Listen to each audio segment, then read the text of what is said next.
The wind cut through the high desert like a knife on Christmas Eve, carrying with it the sharp scent of sage and the promise of snow. Colin Webb stood on the porch of his family's ranch house near Sedona, Arizona, watching the sky darken from amber to bruised purple. At 42, he'd settled into a rhythm of solitude that felt like both comfort and prison. The ranch had been his refuge. After the divorce, a place where he could be useful, where his hands could fix things, even if his heart couldn't quite heal itself. He'd come outside to check the cattle before the storm rolled in, but he found himself lingering, his weathered hands wrapped around a chip mug of black coffee. The ranch sprawled across 300 acres of red rock and desert scrub, beautiful in its darkness, beautiful in the way that only things born from hardship and survival could be. Behind him, through the kitchen window, he could see the glow of Christmas lights his sister had insisted on hanging before she'd driven back to Phoenix. Forced festivity, he'd thought at the time, but now, watching their warm shimmer against the encroaching darkness, Colin felt something stir in his chest, a tenderness he'd learned to suppress over the years. The headlights appeared on the long desert road like a miracle, though Colin knew better than to believe in those. The truck slowed, then stopped near the property line. He watched, curious, as a figure emerged and began walking toward the main road away from the ranch. Something about the movement was festive, desperate. The person was hunched against the cold, moving with the urgency of someone running toward something or away from it. Colin sat down his coffee and stepped off the porch. The figure stopped at the side of him, silhouetted against the dying light. As Colin drew closer, details emerged from the darkness: a thin frame wrapped in a jacket too small for the December wind, jeans with holes at the knees, a backpack clutched against the chest like armor. The face that turned toward him belonged to someone impossibly young, barely 18, Colin guessed, though the eyes held an exhaustion that belonged to someone much older. Evening, Colin said, keeping his voice low and measured. You need help? The teenager took a step back. I'm fine, just heading out in this weather. There's a storm coming in hard from the north. Colin gestured at the sky where clouds were gathering with the violence of something alive and angry. Town's a good 20 miles in any direction. You won't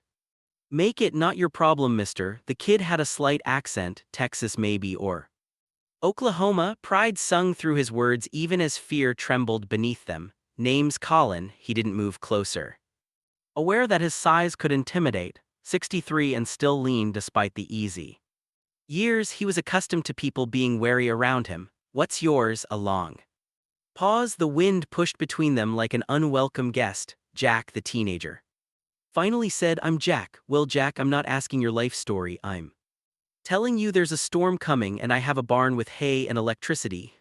My truck's parked around back if you need to get anywhere come morning. That's the offer. Colin had learned a long time ago not to ask too many questions when people were drowning. Just throw them the rope and let them decide if they want to grab it. Jack's eyes glistened, but he didn't cry. Why would you do that? Because I remember being young and stupid, Colin said, and I remember being alone on nights when I shouldn't have been. Something in the way Colin said it, not pity, not charity, but recognition, seemed to reach through Jack's defenses. The teenager's shoulders dropped slightly, the fight draining from him like water through cupped hands. I don't have money for, didn't ask for any. The barn was warm from the press of cattle and horses. Colin had set up the old tack room with a cot and a space heater years ago for hands who stayed over during craving season. He'd stocked it with blankets and a thermos of hot water for tea or coffee. Jack moved through the space like a ghost, touching things tentatively as if they might disappear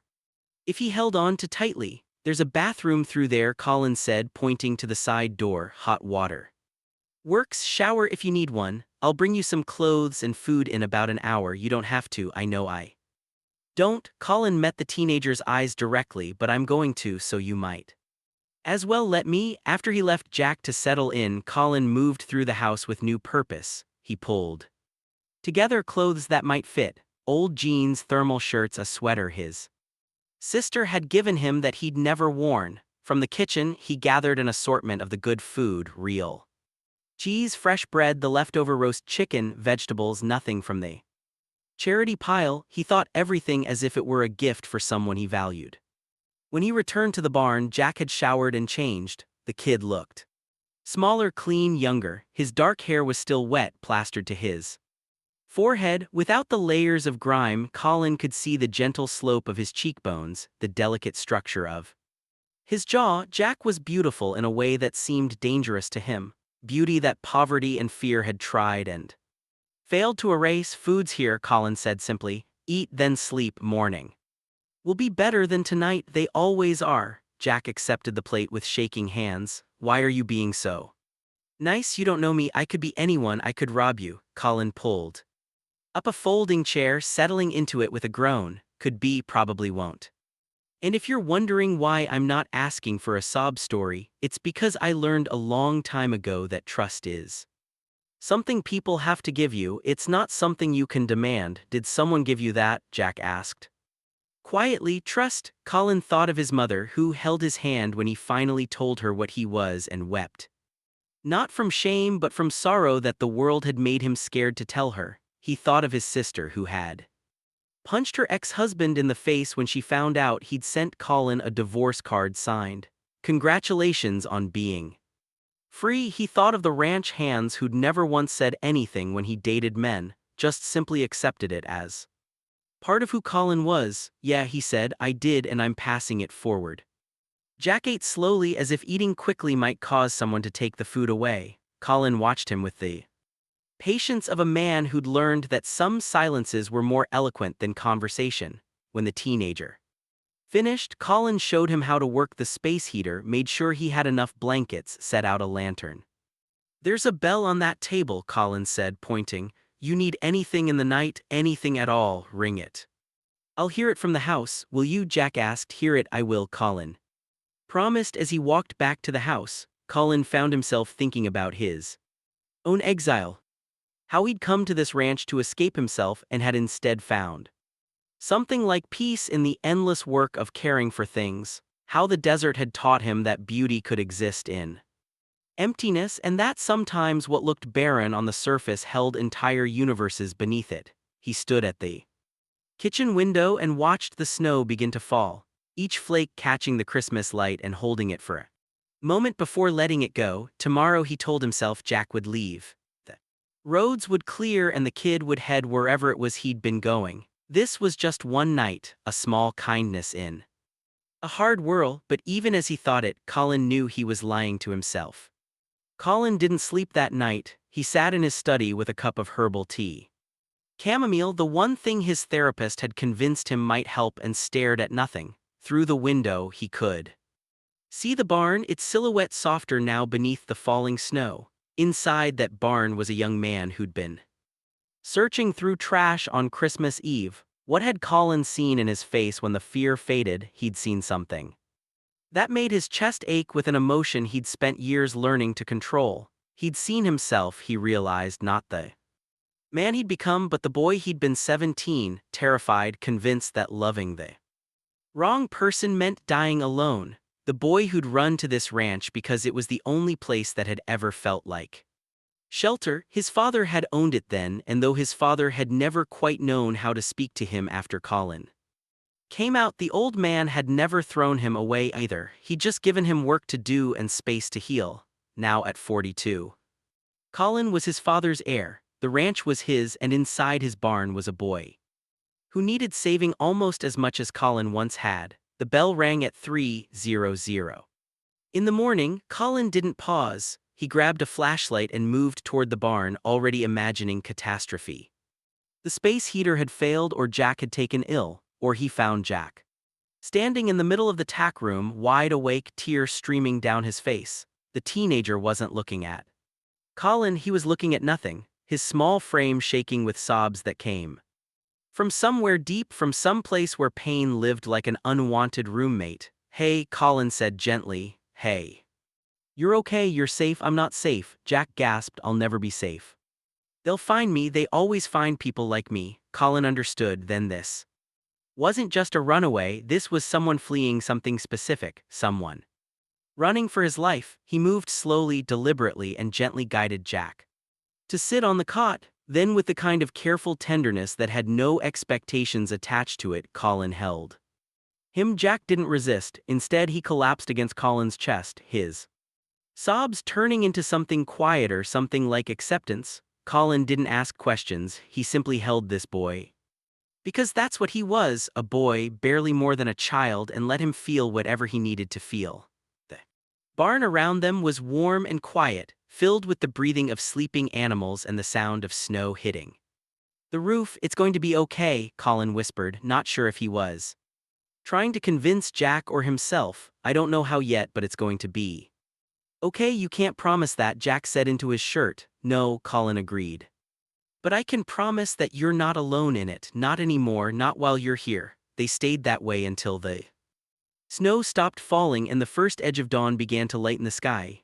By then something fundamental had shifted between them, not just the connection of rescuer and rescued, but something deeper, the beginning of understanding.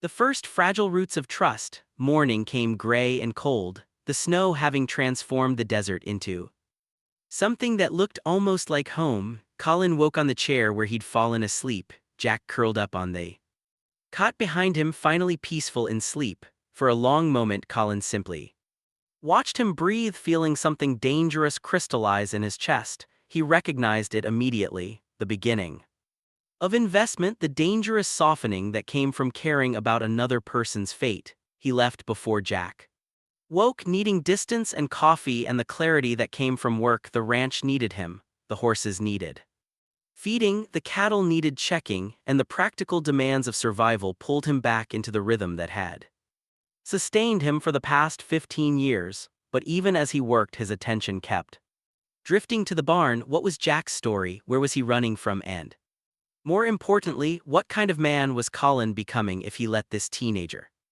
walk away without knowing those answers? By midday, Jack emerged from the barn. He'd put on the clothes Colin had left and they fit reasonably well. The teenager moved with less fear than the night before, but still carried himself like someone expecting a blow to land at any moment. Colin was breaking ice at the water trough when Jack approached. "I should probably get going," Jack said. "You've been more than kind, and I don't want to overstay my welcome." Colin straightened, wiping his hands on his jeans. "Where are you going? Does it matter to me?" "Yes." Jack looked away. "I have a friend in Phoenix. He said I could crash there while I figure things out." Figure what things out? The silence stretched like taffy, elastic and uncomfortable. Finally, Jack sat down on a feed bucket, his shoulders folding inward. "My family's in Tulsa. My dad's pastor of a big evangelical church. When he found out about me, he told me I had two choices: conversion camp or get out of his house." He meant it too. Started packing my stuff himself, gave me $1,000 and drove me to the edge of town like I was garbage. He didn't want stinking up his car. Colin felt something hot and terrible rise in his chest. Not a Jack, but for him. He sat down his tools and sat across from the teenager, their eyes level now. "That's not your fault," Colin said quietly. "No. But it's my life." Jack's laugh was bitter. "I made it out without them putting me in one of those camps, which I guess is more than a lot of gay kids get. Phoenix seemed like a place where I could start over, be myself, but I didn't have enough money to get there, and my ex-friend in Texas got tired of me imposing." "I was looking through the trash behind a grocery store for food when you found me last night." "How long have you been on the road?" 3 weeks. Jack met his eyes. "And before you ask, yes, I'm 18, just barely, but officially an adult, so no cops involved." Colin nodded slowly, processing this. 3 weeks of survival, 3 weeks of an 18-year-old navigating a world that had already proven itself hostile. "You have any ID? Phone, money, backpacks inside?" "Fake ID. I had someone make my license, about 200 in cash." "The phone's dead. I was going to find somewhere to charge it in Phoenix." "Okay." Colin stood, his mind already moving through possibilities. "Here's what's going to happen. You're going to shower, the real shower, in the house this time, not the barn. You're going to eat a proper meal that my sister would make if she was here, which means real food, not scraps. Then we're going to talk about what comes next." "I don't want your charity," Jack said with the return of the pride Colin had glimpsed before. Good, Colin replied. Because I'm not offering it, I'm offering a deal. 3 days you stay here.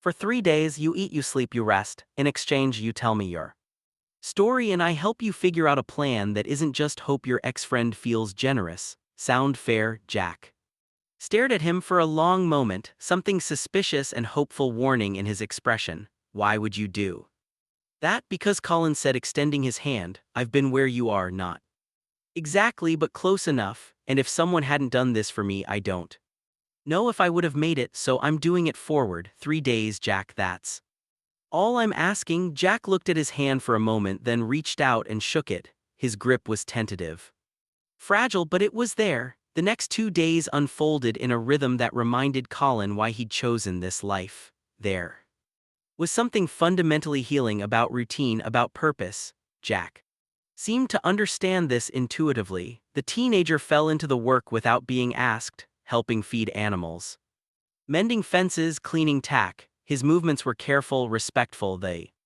movements of someone who understood that doing good work was a form of prayer.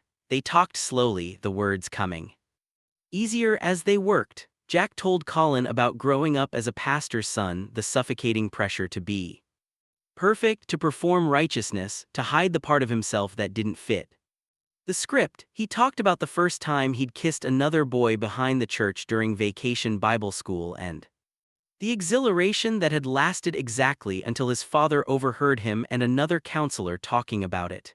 He didn't even yell, Jack said one afternoon as they repaired a section of fence. That's what got me. If he'd yelled, if he'd been angry, I could have been angry back, but he was just disappointed. And then he made the phone calls, researched conversion camps, got pamphlets, consulted with his pastor friends about my disorder. That's not disorder, Colin said firmly. That's who you are, and who you are is worth saving. Jack looked at him and Colin saw something shift in the teenager's face, a softening, a beginning of belief. How did you know that you were, that this was who you were? Colin set down his hammer. They were sitting on the fence, watching the sun paint the desert in shades of gold and crimson.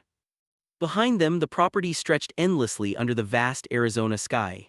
I was 12, Colin said. I was at a church camp. My parents were more casual about it than yours, but still religious. There was a counselor, probably 25 or so. He was so kind to me, so present, and I remember sitting at breakfast one morning, watching him eat and having this moment of absolute clarity. I wanted to be near him all the time, not in a way that made sense to anyone else, but in a way that was true. I didn't have the words for it then, but I knew that my interior life didn't match what I was supposed to be doing on the outside. Did you ever tell him? God, no. Colin laughed. I was a terrified kid. I just became obsessed with being his friend, and then eventually I understood what I was feeling and I panicked, threw myself into being normal, dated a girl in high school, joined the football team, did everything right until I couldn't do it anymore, until the lie of it was going to kill me. How old were you when you came out? 24. Colin turned to look at Jack directly. And I know that seems late to you right now, but it was right on time for me. I needed to know who I was before I could tell anyone else. You're 18 and you're already ahead of where I was. You already know who you are. That's brave, Jack. That's really brave. Jack was quiet for a long moment, his young face thoughtful. I've been thinking a lot since I got here about what it means that the first person who helped me when I ran was a stranger, and that stranger didn't ask me to be different or ashamed or afraid. He just asked me to stay. That's how it should work, Colin said. That's how love works, whether it's romantic love or the kind you give another human being because they're struggling and you're not. Is that what this is? Jack asked, and his voice was small, uncertain. You just love people like that unconditionally. I try to. Colin said. I wasn't always good at it. I spent a lot of years being very good at distance, but I've learned that distance is just another kind of lie. It's a way of protecting yourself from the possibility of getting hurt, but that protection comes at a cost. On the third evening, as the sun went down and the sky turned purple with the approaching night, Jack broke down again. This time it wasn't the panic sobbing of the first night, but something quieter, grief, not fear. Grief for the father who couldn't accept him, for the life he'd had to leave behind, for the weight of not belonging to the world he'd been born into. Colin held him again as he had before, but this time it felt different. When Colin pulled back slightly to look at Jack's face, something shifted in the space between them. The air became charged with a current that had nothing to do with sympathy or rescue. Jack's eyes were wide, wet with tears, but also alive with something else, something that made Colin catch his breath. Teenager was beautiful, he thought, not despite the trauma and fear, but somehow interwoven with it, his beauty was made of survival. I need to tell you something, Colin said quietly, and I need you to listen and not overthink it. Okay, Jack whispered, I'm going to tell you that you're welcome to stay here, not just tonight, not just 3 days. Actually stay, I have a guest house that's been empty for 2 years, nothing fancy, but it's yours if you want it. You could finish high school online, work the ranch, figure out who you are without having to survive at the same time, and if you want to leave, if Phoenix still calls to you, you can.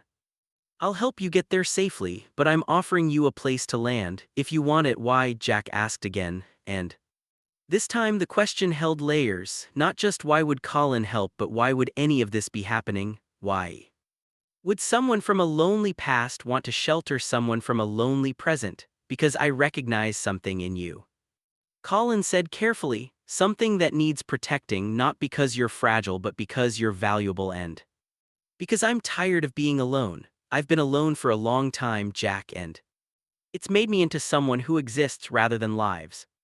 You've reminded me in 3 days that there's a difference. Jack didn't speak. Instead, he reached up and touched Colin's face, not tentatively now, but with intention. His hand was cool against Colin's weathered cheek, grounding and real. I'm scared, Jack said. So am I, Colin admitted. I'm terrified of wanting this, of wanting you to stay, of the complicated nature of anything that exists between us, of breaking your heart, or worse, breaking your trust, of making you feel obligated or indebted. I'm scared of all of it. But you're still offering. I'm still offering, Colin confirmed. Jack leaned forward slowly, giving Colin time to move away if he wanted to. But Colin didn't want to move away. He hadn't wanted to move away since the moment he saw this boy in the snow.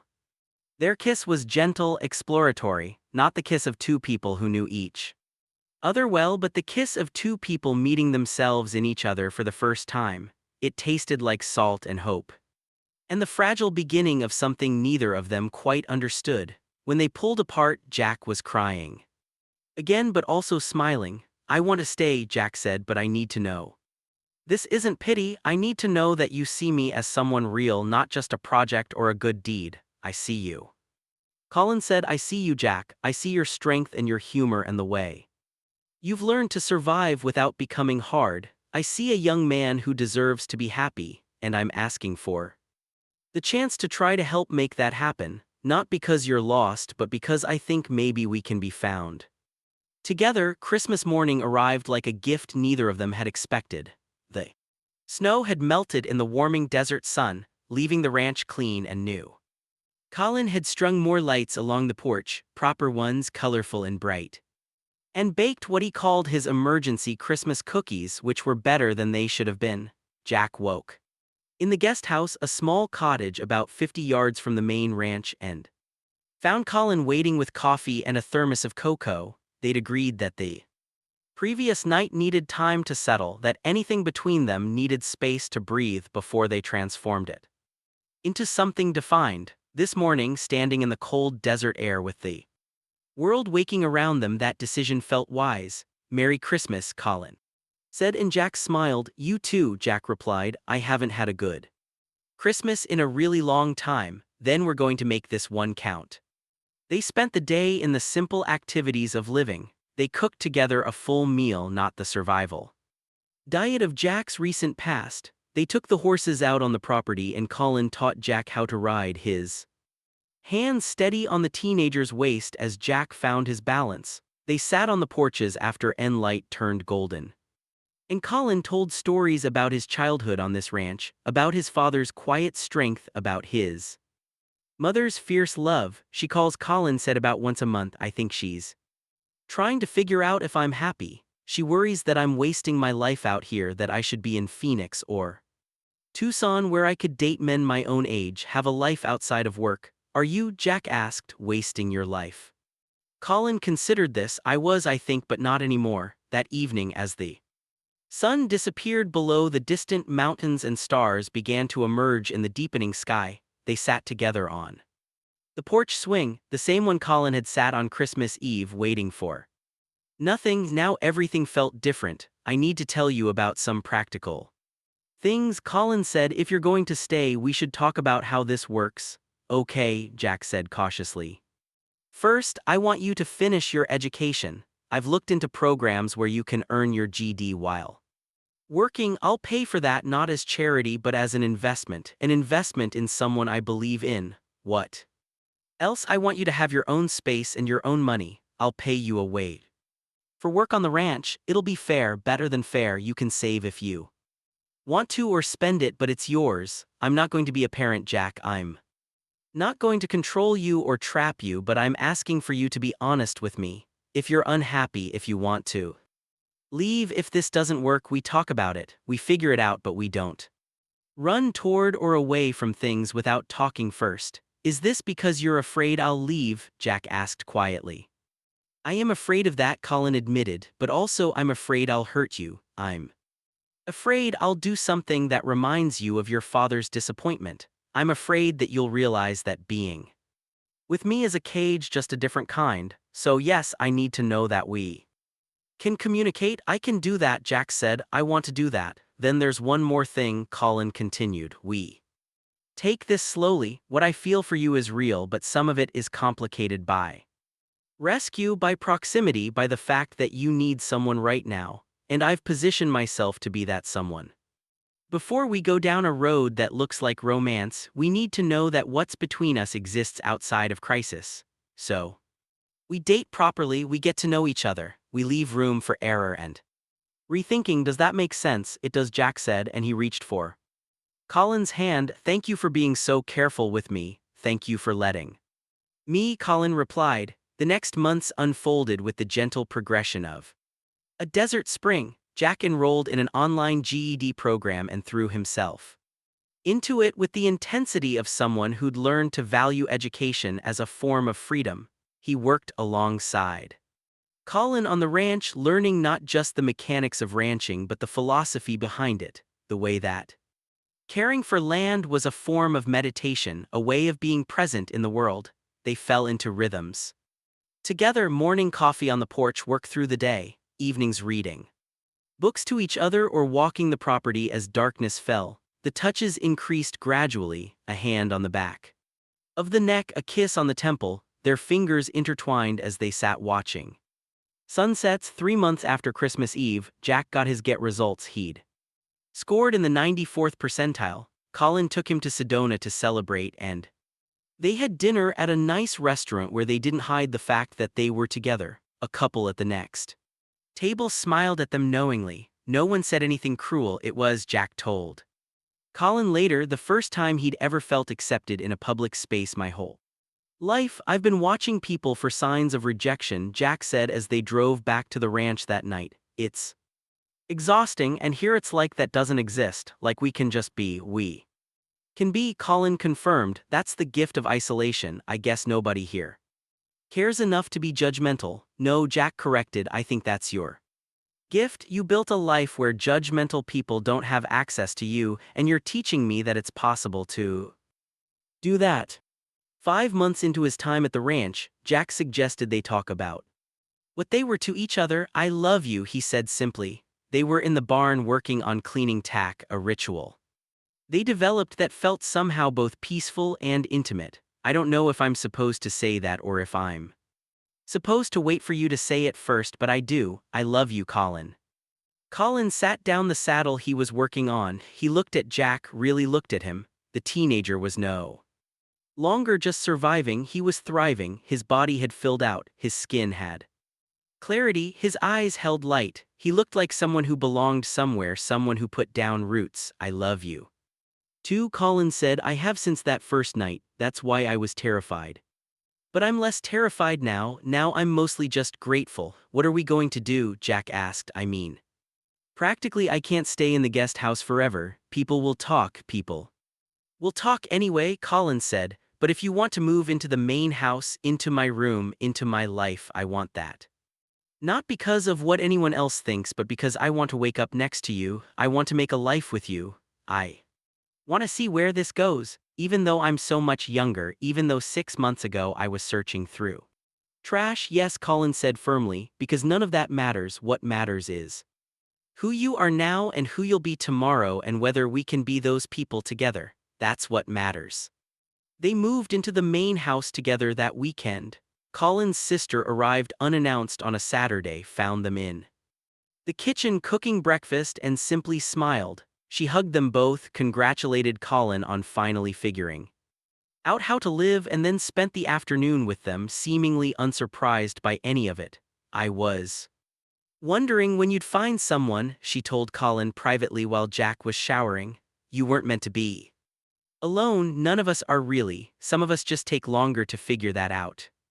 Year after Christmas Eve, the ranch looked slightly different. The guest house had been renovated and converted into an office for Jack, who decided to pursue photography and had been accepted to a community college program in Flagstaff. The main house had been fully updated, no longer the bachelor's quarters of a lonely man, but the home of two people building a life together. Jack had legally changed his name from the one his father had given him. He was Jack now, fully and completely without ghosts attached to the name. He'd written a letter to his father, not sent, just written, that laid out everything he needed his father to understand about why he'd become who he was, about survival and resilience and love. He'd read it to Colin and then burned it, letting it go on a desert wind. His father had eventually called.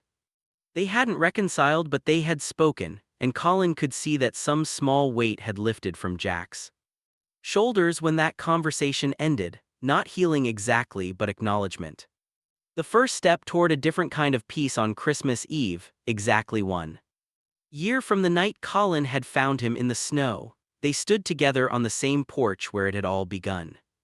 Jack was wearing one of Colin's old ranching coats, and they fit together in a way that felt inevitable. Now, two people who'd learned to hold their boundaries while also holding each other. I've been thinking, Jack said, about what it means to be found. About what you did for me that first night. I didn't do anything magical, Colin said. I just offered shelter. No, Jack replied, you offered more than that. You offered the possibility that I could be loved as I am. You offered a world where being gay wasn't something that had to be hidden or fixed. You offered yourself. Colin kissed him, then long and deep, a kiss that held all the promises they'd made to each other, and all the ones they were still making with every sunrise they watched together. I love you, Colin said when they pulled apart. I love you too, Jack replied, and I'm never leaving, not from here, not from you. This is home. The desert stretched around them, vast and beautiful and full of possibility. Above them, stars were beginning to emerge in the darkening sky, and inside the house, the Christmas lights his sister had insisted on hung steady and warm, welcoming them inside. Colin and Jack were featured in a local magazine as part of a series on LGBTQ+ families in rural Arizona.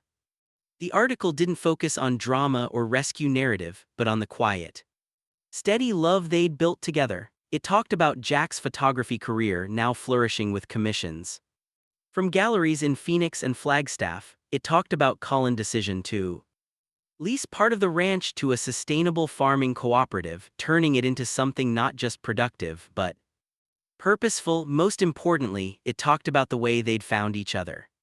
Not in spite of their circumstances, but because both of them were willing to be vulnerable, to trust, to believe that love could exist outside the narratives they'd been taught to expect. When the magazine came out, Jack's father read it. Colin and Jack never knew if he was angry or proud, because he simply sent a Christmas card with a single line, I'm trying to understand, it's hard but I'm trying. It wasn't forgiveness and it wasn't acceptance, but it was a crack in the wall. It was a beginning. Jack framed the card and hung it in his office, not as a wound, but as proof that even the most deeply embedded patterns could shift, could change, could open towards something new. His father was seeing a therapist who specialized in religious families navigating LGBTQ plus members. Progress was slow, but it was progress. On their second anniversary, Colin proposed. He didn't do it with grand gestures or public displays. He did it on the porch at sunset with a simple silver band in the words, "I want to make this official. I want to promise you forever, every day, in every way the world will let me. Will you marry me?" Jack said yes before Colin even finished the sentence. They were married 6 months later in the barn on the ranch under strings of lights that hung like stars. Jack's mother came tentatively, embracing her son for the first time since he'd left home. She wouldn't sit with Colin's family, but she was there, and her presence meant everything. Colin's sister officiated, reading poetry about love that was chosen, love that was built, love that transformed ordinary people into the best versions of themselves. They honeymooned in California, driving up the coast with the windows down and the ocean singing alongside them. Jack took photographs, not of landmarks or famous destinations, but of Colin laughing in the morning light, Colin sleeping in the passenger seat with the sun on his face, Colin standing on a cliff overlooking the Pacific with his arm around Jack, looking for the first time in his life like a man at peace. Life on the ranch continued with new purpose. They started a foundation for LGBTQ plus youth aging out of the foster system. Using their own experience as a blueprint, they opened their home to kids who needed a place to land, kids who'd been cast out or abandoned, or who'd simply never learned that they deserved to be loved. The ranch became a sanctuary, and Colin and Jack became the keepers of that sanctuary.